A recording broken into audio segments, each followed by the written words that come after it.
Good morning, friends. David Wright here, and I am your host of the Disruptive Innovators Champions of Digital Business podcast. And today I am joined by Joyce Oh. Joyce, it's a pleasure to have you on. Nice. Thank you. Glad to be here. So, Joyce, for our listeners who may not know, can you tell everyone a little bit about your current role? Sure. So I currently serve as the vice president and CIO at Moffitt Cancer Center down in Tampa, Florida. Been here for grand total of 6 months, but been in healthcare for a couple of years now in similar roles. Um, at prior organizations. Last one before that being at Beaumont Health in Southeast Michigan. So, but really having a lot of fun and just enjoying learning about the organization and the people and the culture. So it's been good. Amazing. Yeah, I'm excited to dive a little bit deeper into that. But before that, and first and foremost, we like to start every episode with one piece of actionable advice you might look to leave our listeners with today. I would probably say trust yourself. I think a lot of times, especially when people are thinking about leadership and their own personal journey and where you want to be, we all do it, right? We look at people we admire, whether it's mentors or leaders at other organizations, and okay, well, I could probably try to be like that person, but I think everybody has unique gifts, unique skill sets, and you shine most when you do what you're gifted with, and so I think Mm. really, sometimes taking advice and cues from others is great, but also just really having some, faith and trust in yourself. And also, though, giving yourself the freedom and grace to make mistakes and learn from them. I think, I've always been my own worst critic. And, but then when I think about how I engage with my team, I give them the grace to make mistakes and we learn from them and we move on. So, um, just to allow ourselves also just the freedom to learn it as we go, because nobody's perfect. That's probably where I would start. Yeah. Oh, yeah, that's definitely some impactful advice to start the show. Um, I know that as an entrepreneur, imposter syndrome is something that I personally struggled with along the way, and it took a lot of work to, kind of like you said, really trust myself and really step into the results I was creating and believe that wow, I'm doing this. I have value to bring to the table, Um, but Yeah, I mean, yeah, I think what's unique about this day and age is that leaders are no longer kind of appointed, if you will, right? I think, and I'm not going to date myself, but when I was first entering the workforce, it seemed like there was always a clear succession plan, right? And an XYZ manager was next to be the next director and supervisor, and people were kind of chosen, in that way. But nowadays, people become leaders because others recognize their ability to lead, right? And even if somebody, is appointed as a leader, it'll pretty soon be evident if others aren't following, or if the business partners aren't, just seeing that partnership, then that individual usually doesn't succeed in their role. And so I think, um, if somebody becomes a leader, they should have confidence in themselves that, people have seen my capability and my ability to lead in my own way. And, and take a little bit of, hope, I guess, and confidence in that, and know that it's not them, but people believe in them. And so I think that's something to recognize and be proud of. yeah, 100%.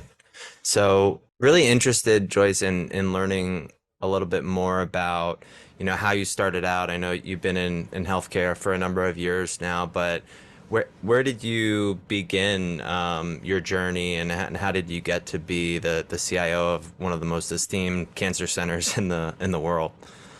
Well, one, I feel very blessed, and very thankful for the opportunity. I will I will probably start by saying, my first job in high school was at a movie theater. I worked in the concession stand. wearing, head to toe polyester and making $5 an hour. And, we had a couple of managers there, and I think they were probably college age, but, to a 14-year-old, they were really big and very impressive and, a little bit intimidating. And so, sometimes we were asked to do things that are probably outside the scope of what a concession stand worker should be doing. So I remember, one day, 110 degrees, we were asked to take weeds out, between the cracks in the parking lot outside. And I don't even know if that was necessary, but we were asked to do it and we did it. And looking back on that, I should have said something, or I should have, asked a question like, why are we doing this? And so, after that happened, I also thought, I don't want to be a leader because, it's kind of feels like it's a power trip. And, that's just not something I want to do. I'm much happier being a doer. And so, even after college, I went into consulting. Back then was when, the big five or big three, what was all the rage. And I honestly, I think consulting is a great place for anybody to start in their career for a couple of reasons. One, you learn to provide value really quickly. Otherwise, you're getting the boot, right? Because clients are paying a lot for you. I think you also learn about how to just learn about a lot of industries and businesses very quickly and get up to speed. And finally, consulting is all about being able to translate what a client is looking for into a really, tactical, practical solution. And so learning all those skills and the ability to be flexible, I think is great. Now, this was, of course, pre 9/11. So, you could get to the airport, 20 minutes before the flight. There were flights every hour. It was a lot easier. But regardless, it was good. And then after that, I went into, more just programming and development. And I liked it. I liked it. I liked sitting in my little cube, kind of being in control of my own little domain and coding. And I thought, and I did that probably for about 10 years. And I thought, I could just do this my whole career, become a senior developer and, move on from there. But I think, it's thinking back to the whole movie theater time frame. As I was in that role, there are things that I saw that I was like, this isn't right. There's a better way. And so, just giving examples, I saw that a lot of times IT was perceived as this big black hole, and requests go in, they sometimes come out. When they come out, they sometimes look like what you wanted. There was very little communication between IT and, and the business. And, there was just a lot of inflexibility as well. It's like, yes, we can do this. No, we can't. Technology folks, sometimes it's good that we're very black and white, and very binary, but life isn't always like zeros and ones. And so, I saw even just within my team of developers, the way we were operating, and there's just opportunity for change, right? Better engagement with the business and, better, more, we didn't call it agile back then, but a more agile way of working so that, we were constantly evaluating whether we were delivering and whether we were on point with the requirements. And so as I started to work with my team, my peers at that time to kind of operate better, start reaching out and establishing those relationships with the business, I kind of, because I saw this opportunity to change, I think I was more and more given roles of leadership, whether it was starting as informal team leaders, as supervisors, as managers. And so it's kind of funny because I swore I would never become a leader, but kind of to my earlier point, it was something that just kind of happened organically, right? And, finally, just taking on the career progression led me to, being at Moffitt. I've always wanted to be in healthcare, and so, but it didn't have the stomach for it. So this was just a great opportunity. Both my mother and my grandmother, they passed from cancer. So coming to a place where the mission is to prevent and to cure cancer is just amazing, because I I tell people, when they ask me like, what do you do? I don't work in IT. I'm actually curing cancer because that's what I feel like I'm doing. And I think everybody who works at that organization is really contributing to that. And I think that's just a great thing. So that's probably how I would sum up my journey. Oh, I love it. And I love that you as a leader are so connected with that mission of the organization. That really resonates for me. My mom is the founder and CEO of a behavioral health nonprofit, and she was kind of the one who taught me that impacting the life of one individual at a time, just the butterfly effect of that on generations to come, and just again just being connected with the mission of helping people. That's one of the reasons I got into healthcare too, just to, if I can play a small role in improving the patient's experience and improving the caregiver's experience. That's really exciting to me. It's more than just IT digital consulting. Mhm. So I really appreciate that, and I really appreciated what you said about leadership too. I think that for a long time in IT, particularly in healthcare, it was that kind of very linear ladder. People were in roles for a long time, Mhm. and then particularly over the last 5 years, five to 10 years, but even more so in the last 5 years, you're seeing more leaders uh, from in and outside of the healthcare world step into leadership positions in healthcare, bringing kind of a fresh perspective, not only on IT and digital strategy and execution, but from it's like a culture shift too. It's like, and what you were referring to before when you had the parable from when you were younger to and relating it to now. It's, for me, I interpret that as the difference between managing people and inspiring people to follow me as a leader, right? So I really appreciate that. Yeah, no, no, absolutely. And I think for both of my roles in healthcare, one of the reasons that, they told me that I was chosen was because I had this experience, outside of healthcare. I spent about 5 years working at Domino's, and like a lot of times we proudly called ourselves, a technology company that happens to sell pizza.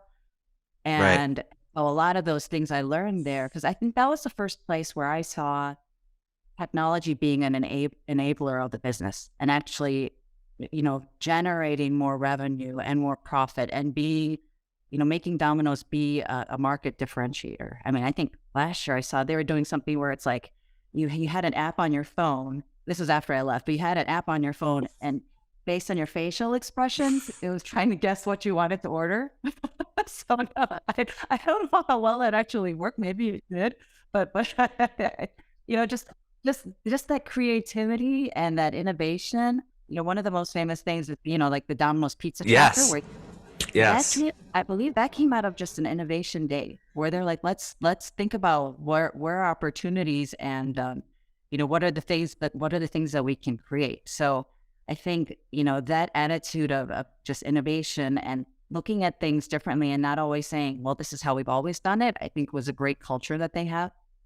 The other thing that I think really resonates with me is how much they used just data driven decision making, right? And it's not just like, let's try this and see if it works, but it's, let's try to understand, when are our customers coming in? When do we need to have more staff? And let's look at this data and make decision making, whether it's, just using, just regular forecasting or really, going more into that deep AI and machine learning. But Right. I think healthcare, the same principles, can apply, right? Let's figure out, when, our staffing models for nursing, or, what are the preferences of our patients in terms of how do we engage with them? When do we reach out to them? How do they like their appointments, spaced out and so forth. So, Right. I think healthcare has a lot to learn from other organizations, and not only other organizations, but other industries. for sure. 100%. I mean, healthcare is one of the only industries that for so long was completely not consumer driven, right? Mhm. It just wasn't. And I love that you brought up the pizza tracker because honestly, I think Domino's has to be one of the first organizations to roll that out in an app. Mhm. Because now a bunch of the restaurants do that, and just the setting of expectations, right? Where as a customer you're not wondering how long something's going to take, or it's simple, but it makes such a huge difference, and there's something satisfying about watching anything kind of progress down a pathway like that, so yeah, that's super cool, super cool. And I think, uh in prior years, you know, with healthcare, you kind of had a captive audience, and, patients, they were kind of patients for life. But now there's so much choice that you really have to stop thinking about it as a patient, but really more of a consumer, knowing that they have a choice, and, they're not necessarily as loyal as people used to be. This concept of family doctor, and I go there, my kids go there, we're going to keep going there. I just think that, that's really, going away. And so we have to be savvy to that, and understand, really what our patients are looking for, and what they need. So Yeah, I love that, especially with all the disruption from more, retail and outpatient clinics, and especially as we look at a shift, I suppose not as much in cancer treatment, but with primary care and other specialties to, more, again, more outpatient and in-home care, even telehealth. We're seeing that. I really I'm so grateful that it's finally pressing the issue for the organizations really to step into providing a great experience, or starting to try to provide a great experience for consumers, because I feel like for the longest time there was this hierarchical relationship between healthcare organizations and the patient, right? Where yep, it was like we're the doctor, you're the patient. So, if our scheduling systems aren't good, or, you're going to wait in the waiting room for, 30 minutes, I mean, we're the only game in town, right? And, or we have your loyalty. So, it's just what it is. Sorry about that. right, right. It's just no longer acceptable. No, And or your bill is wrong. Maybe it's right. I don't know. Work it out with your payer, right? It's just, that right. kind of, uh, that attitude. It just, we say patients first. We really have to mean it, right? Um, Yeah. Definitely. And 100%. I think we're getting there. I think the pandemic absolutely forced us to get there. But, interestingly enough, I think this kind of being thrown into digital is also uncovered just a lot of places where, even prior to technology, like, we have process issues that we need to resolve first, right? Right. So, technology is not the end all, cure all, no pun intended. And so that's been interesting to observe as well. And I'm seeing, you know, the push towards digital actually, I think, waning a little bit, because I think there's the realization now that, what, first we need to figure out, like, do we need to fix our workflows, or, you could have the best scheduling algorithm in the world, but if you don't have providers or staffing to meet that, then what's the point? Like, I'm in this app, it's beautiful, and there's no slots for me to pick, and Right. create it. So it all has to go together. It, It's not, one or the other. 100%. I mean, and we saw during the pandemic, providers rolled out certain, platform as a service solutions, like especially on the communications front, to solve an immediate need. It kind of was a stopgap, but it was a technology solution that was kind of slapped on, and now we're kind of going back, and like you're saying, a lot of the issues are rooted in people, process, methodology, and needing to really dig into that prior to technology really coming in and complementing that. So yeah, that makes a lot of sense. And I'm finding So that more in especially now that I've come to Moffitt, because I think cancer patients or, potential cancer patients, a lot of them, there's fear there, right? Fear, stress, the unknown. Making an appointment because you feel you might have cancer is very different from, getting an appointment for like a flu shot with my PCP. right, And so I think we're finding that a lot of these patients, they want that human interaction, even when registering, because they have questions, right? And and they also want response times that you might not be able to get with, if you're doing texting with somebody or just, filling in a form online and just waiting for a response. So I think, as an industry, we also need to really think about the demographics of our patients, the situation that they're in, their needs, before kind of thinking about like a one size fits all solution. So that's one thing I learned, when coming to Moffitt, and that, just thinking about maybe digital isn't appropriate for everything here, right? And then just being very wise in how we roll something out. yeah, 100%. And in my experience, in those instances, it becomes, how can I enable that individual on the, Moffitt side of the table, for example, to provide the most empathetic experience possible by, for example, offloading, um, you know, when an individual is reaching out, just verification, right? So I can verify their name, date of birth, and things of that nature using automation. I can use tools once the individual is routed to a human to pop all their details up. So when they are authenticated and I say, Joyce, I see that you just had a procedure 2 weeks ago. How are you feeling? As Mm. opposed to that name, date of birth, and then even past that, I'm using AI or knowledge management to kind of populate what needs to happen next. Then when you have a call that is typically, in my experience with a cancer patient, a little longer than maybe your normal booking a flu shot example, you're still minimizing that, you're optimizing that as much as possible while still providing a compassionate experience, right? No, no, I love that. I mean, really, the idea of technology making it a more added experience, a human interaction experience. Because I think as much as we focus on the quote unquote patient experience as kind of, it's a little bit of a buzzword nowadays. I've been thinking a lot about just even the clinician experience.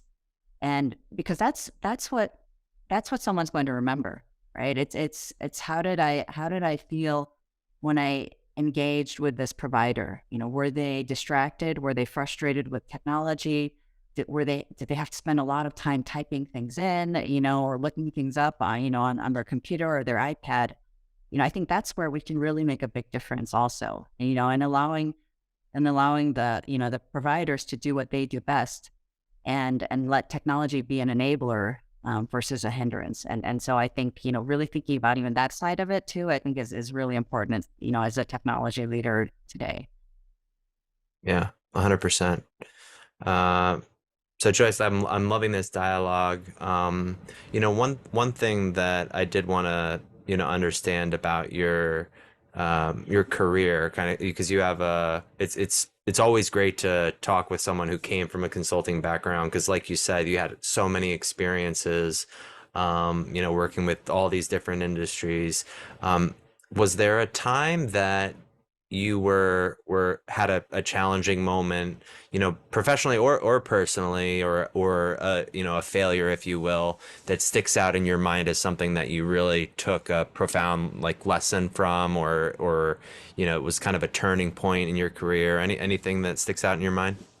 Think many, but I mean, but I've been blessed to have a lot of really good mentors, as well as people invested in me to provide me with executive coaching, and so sometimes they've been great to kind of hold a mirror up in front of me so I could see. And one of my this was when I was a director, and one of the things that I was doing was, if you haven't figured out right now, I'm kind of a type A personality. And so I was working really hard out of my own volition. Like I really wanted to, and a lot of hours, wanting to always produce and produce the best, and not because I was trying to get ahead or impress, but that's just, it's what I wanted to do.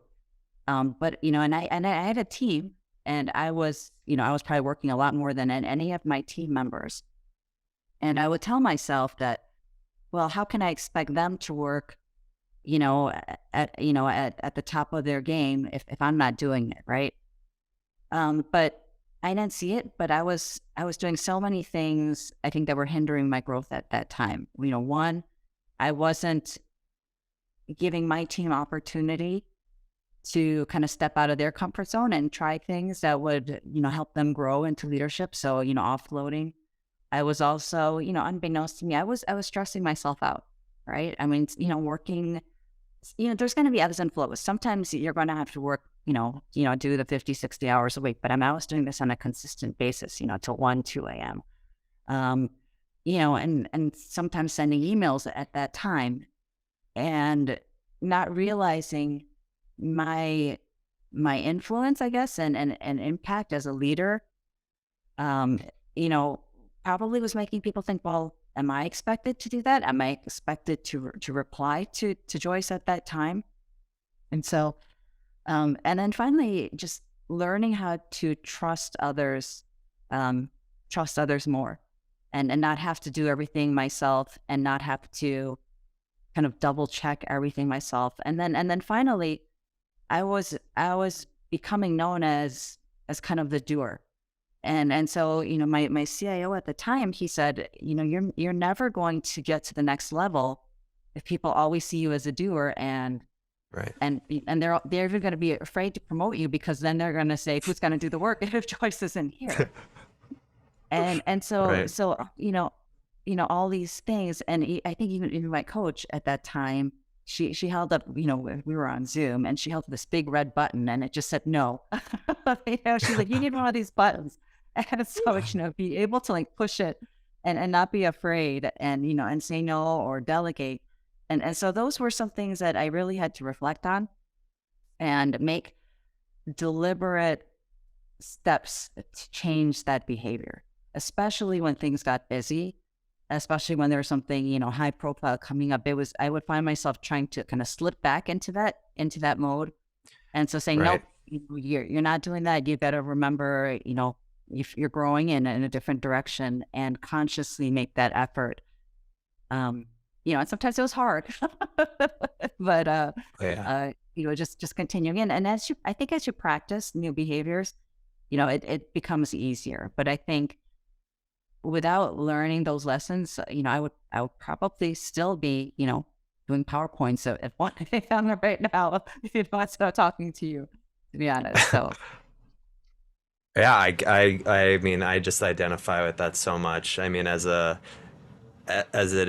type A, as someone who's a doer, for my entire career, stepping into, starting my own uh, company, and now multiple companies, I really struggled delegating and leading. Really, I found out that I just wasn't doing a good enough job. I could paint the picture, but then in regard to kind of maintaining that touch point where I was, giving people those opportunities, and not just like taking the reins and running with the ball and then being like, come on guys, like do this, this, and this, and then I just take off again, right? Or it just it wasn't working. So I worked with my business coach, and it's funny, I'm talking with him in a little bit here, on that. And I also appreciate what you said, and what I took away from it was like work life balance, right?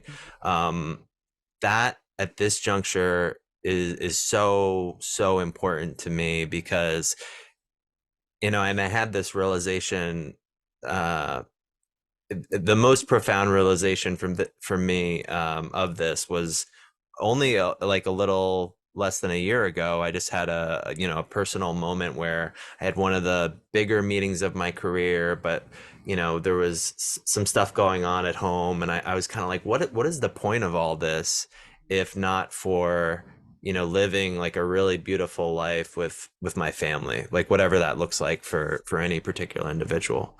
And so I really kind of rededicated myself to that kind of separation of church and state, where when I'm at work, I'm all in.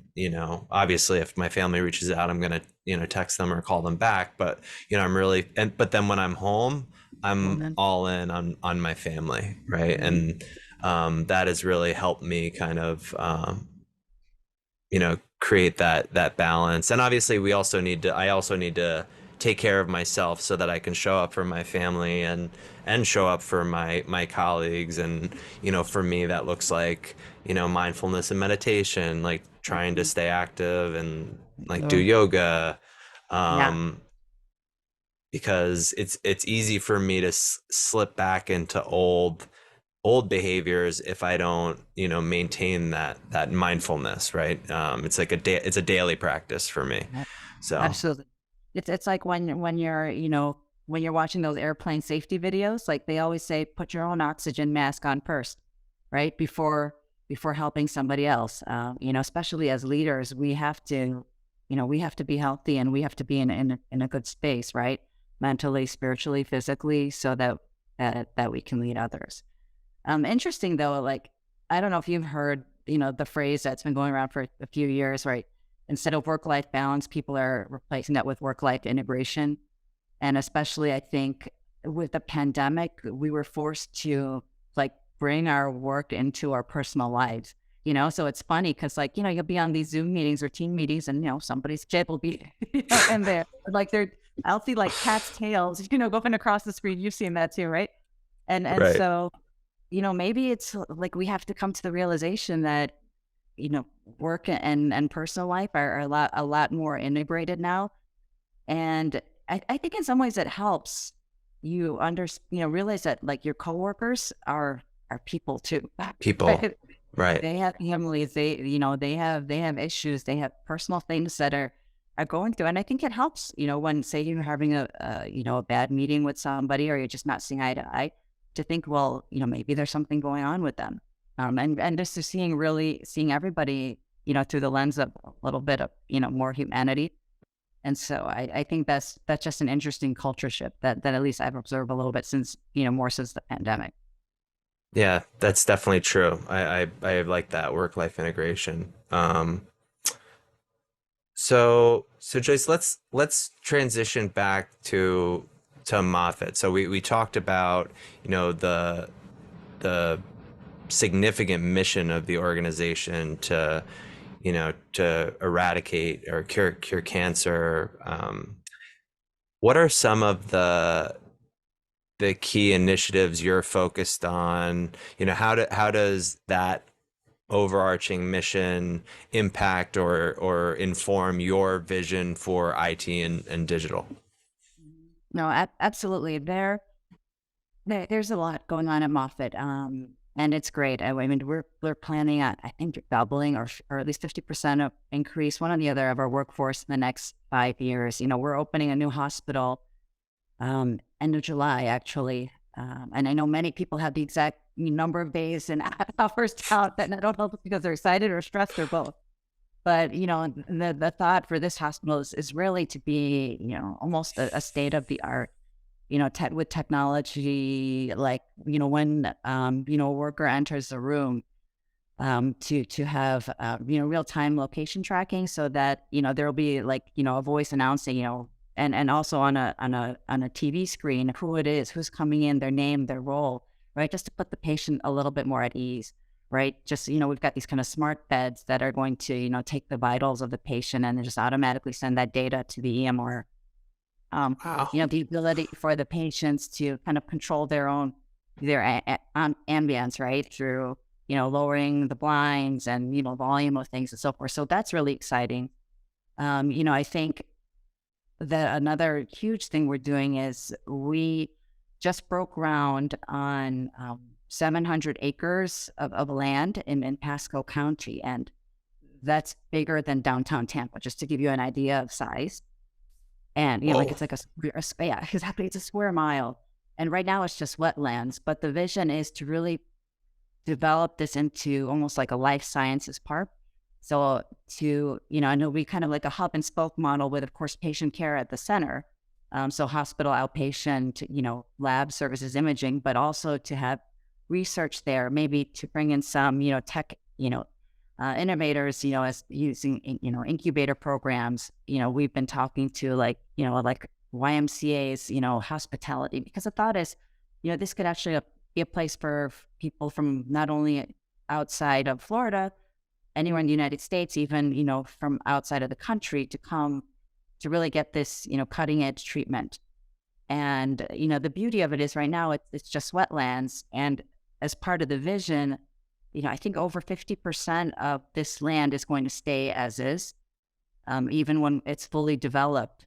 And it's a part of the philosophy behind that is, as part of the healing journey, right? It's the ability now to have, patients be able to walk outside and kind of reflect, and to your point, meditate on nature and just really be in that natural state.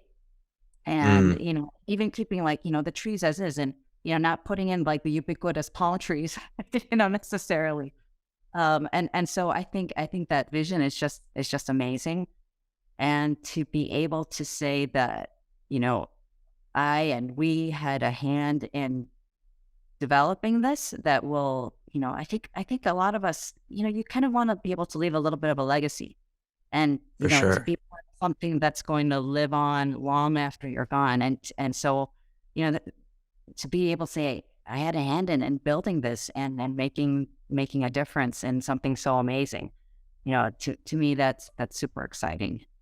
And then probably the third thing I would say is that Moffitt is because our mission is to prevent and cure cancer. We are very much a research institution, and I think all of our clinicians also, do research. Our CEO, he has a lab, that he goes in and he does research, and so that has brought, from a technology standpoint, a very interesting dynamic that I hadn't anticipated. Because the thing about research is, you do it once, and then if you want to do it again, then it's no longer research, right? Because research, you're always trying to do something new. And so the technology needs are ever evolving in terms of, needing, wanting to develop new applications, new models, new algorithms, needing additional horsepower for high performance computing. And so, IT, we love standardization. We love guidelines. We love templates. We love like kind of having our whole tech stack look very much the same. So it's been interesting to figure out, how do we balance, the kind of the more traditional tech shop side of what we do with these unique needs, from a research standpoint. And so it's almost like we need to develop, standardizations around exceptions. And so how do we really have people who can, one, I think it's going to be very important that people who can talk the talk and walk the walk. So having tech people who also have that research background, so who can understand what, these brilliant minds are looking for. And then having a process by which we can quickly kind of spin things up, and vet them quickly, but then in the most safe and secure manner. And so, we haven't really spent a lot of time focusing around that, but I think, that's going to just be critical to drive and advance things forward. So, it's been fun, really exciting, and really, really, a lot of cool things going on. Super exciting. Have you guys coordinated with any other research hospitals in regard to, how they've stood up things like that, or how you guys are both doing things similarly or differently? I just like when you're talking about this, I'm thinking about like St. Jude or other organizations that have, maybe not in the same specialty, but a substantial, research arm and, kind of lessons learned. I know with PHI and everything, like there's a fair amount of sensitivity, Yeah. even with potentially proprietary or practices that are unique to the organization, but at the same time, I was just curious, is that something that happens or? No, I think that's great thought. Honestly, in full transparency, I probably spent the last 5 months just, you know, finished drinking from the fire That's hose. right. Right. Yeah. What am I you know, saying? I just remembered you've only been there 5 months. like 6 months, Yeah. learning the landscape, meeting stakeholders and just the team. But I think to your point, I mean, that's something I definitely want to do, right? The health, as you know, right, the healthcare IT community is small, and I'm sure that the cancer healthcare IT community is even smaller. And so I think collaborating with these peers, because we all have the same mission, I think is something I definitely want to do, and start having those conversations and just sharing. Absolutely. Very cool. What about some of the biggest challenges you see Moffitt facing, at this time? I imagine some of them are probably similar to a number of the other healthcare organizations out there, but what's your experience been regarding that? Yeah, I think it's probably figuring out how to scale quickly. With the desired growth from that's coming from leadership. We've kind of grown up as somebody called it a clinic on a hill, right? So built kind of figured our way around. As the organization itself was founded, I think, in 1986, and so it's not that old, compared to some other, really long-standing institutions. So I think a lot of it's been developed as we go along. But now it's time to say, how do we standardize? Because without standardization, you can't scale, right? And how do we, get our data to a place where, where it's easily accessible, and so we can, across systems, so we can use it. And I think also, and I'm thinking with my technology hat on, I think just our cyber posture is going to be even, more critical than ever, because I think as you grow, you have more employees, and a lot of vulnerabilities just occur because of things that happen, just from a human standpoint, right? So Right. just thinking about growth, and one of the phrases that I like to use a lot is, just future proofing our foundation, and from a technology standpoint, not being so reactive and saying, "Oh, okay, now it's time to beef up our infrastructure," or now it's time to patch this, but to be planning ahead and saying, what is our cloud strategy going to be? What is our master data management strategy? What is our interoperability strategy? Just stopping for a little bit to think about these things, and then start socializing, what we're trying to do, because none of these things will happen overnight, and none of these things will happen without investment, right? And Hmm. so, you need to start now, because, it'll take a while. So I think, it's not necessarily a challenge, but I think it will become a challenge if we don't start, being really thoughtful and planning, and, and investing in, even our architecture function, our EA, and, ensuring that technology isn't the limiting factor in Yeah. the growth.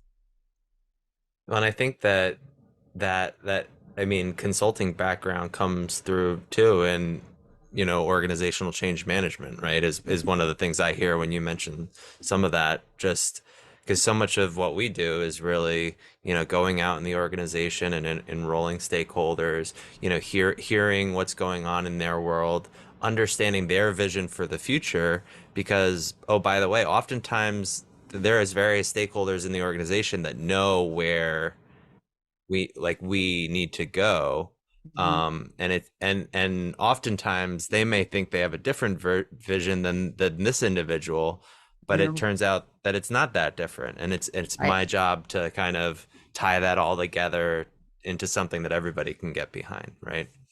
um Yeah, and but as you grow, it's easy to forget that sometimes the messages from the top don't always trickle all the way down.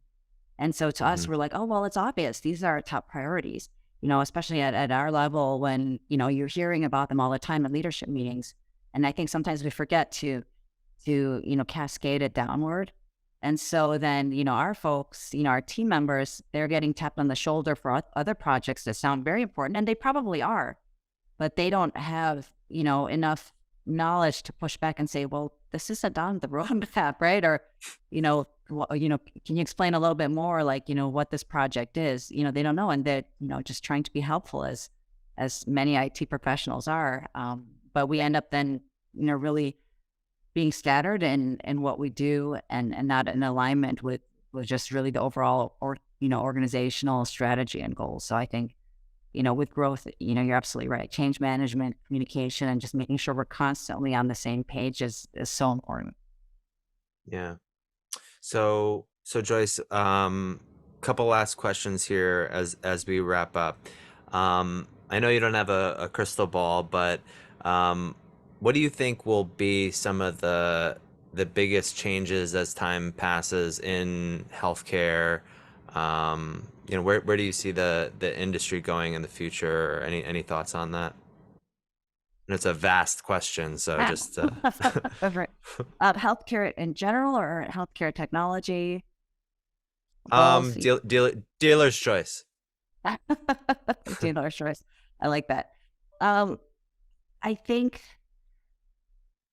this really integration of digitization with the human connection, I think is going to be more important than ever. As I said, I think we were forced into digital with the pandemic, but now I think it's a matter of how do we figure out what is the right balance of digitization, and the human touch, because healthcare is unique in that you're never going to be 100% digital. You can't. It's not like at Domino's where, you can, get your pizza and you don't have to talk to a person at all, or even see a person, right?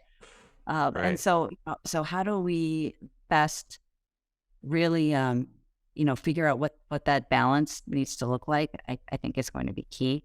And I think, as I had mentioned earlier, really diving more into data and getting insights out of it. There's so much data that's locked up, in the EMR, and it's hard to get to, whether it's because it's in unstructured format, or whether it's just, these really, monolithic systems, make it very hard to get data out of sometimes. Yep. And as well as, as we talked about, patients, they're going to multiple places now. So how do we better, have better strategies around interoperability, especially with, regulations increasing around, data sharing and transparency, right? How do we really nail that down so that we have all the data to make it for a better patient experience, to provide better care? And I think we really need to start focusing there, versus, just always doing what's worked in the past and saying, oh, well, we've always done it that way. You have to rely on the data to understand, where you need to focus, and what you need to do. I think the third thing, and we've talked about this, is putting a lot of focus and attention on cyber.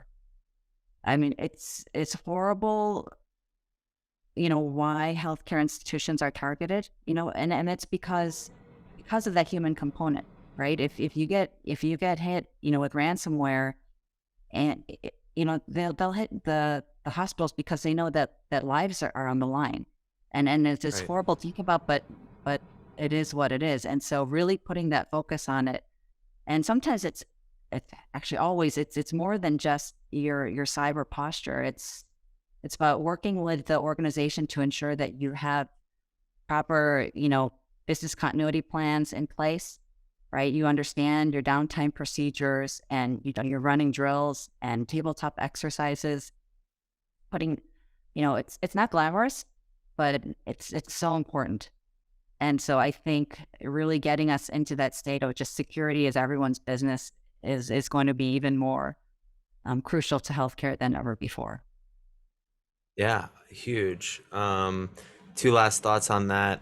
I saw Health Gorilla and Clear are rolling out this program where you're going to be able to, take your data with you. I need to get more details. It's something that I'm gonna look into at Vive later this month, so I'll report back to everyone. But I thought that was really cool. So anybody who's listening, I would definitely check that out. And then in regard to cybersecurity, and just what you said just made me think of this.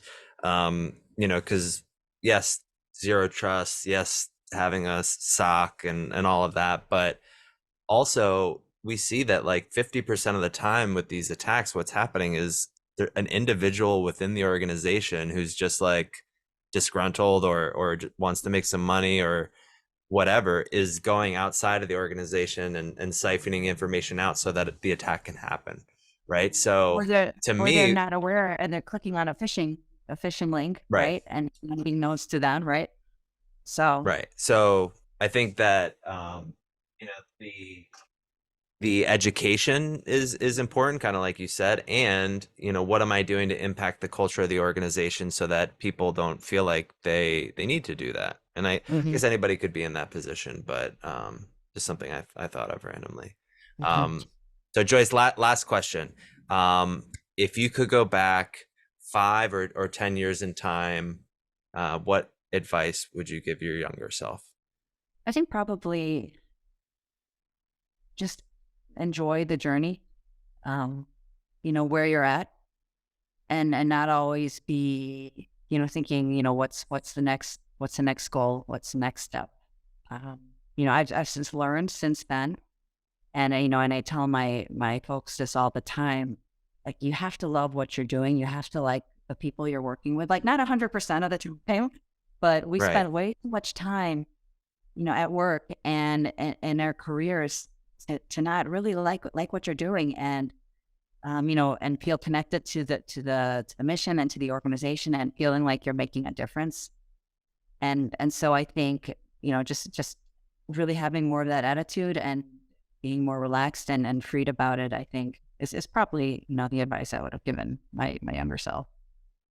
I wish you would have given my younger self that advice as well, but you're absolutely right though. I mean, like, and I've come to find, right, the present is a gift, right? Mhm. That's not guaranteed. And I mean, working at an organization like Moffitt, you see that all the time, right? Especially with like childhood cancer and leukemia. I Mhm. mean, Mhm. so to not be enjoying what I do and trying to be grateful, right? God knows I'm not grateful Yeah. all the time, but like really working on that is so important to me. Yeah. So that's yeah, just great advice. Yeah.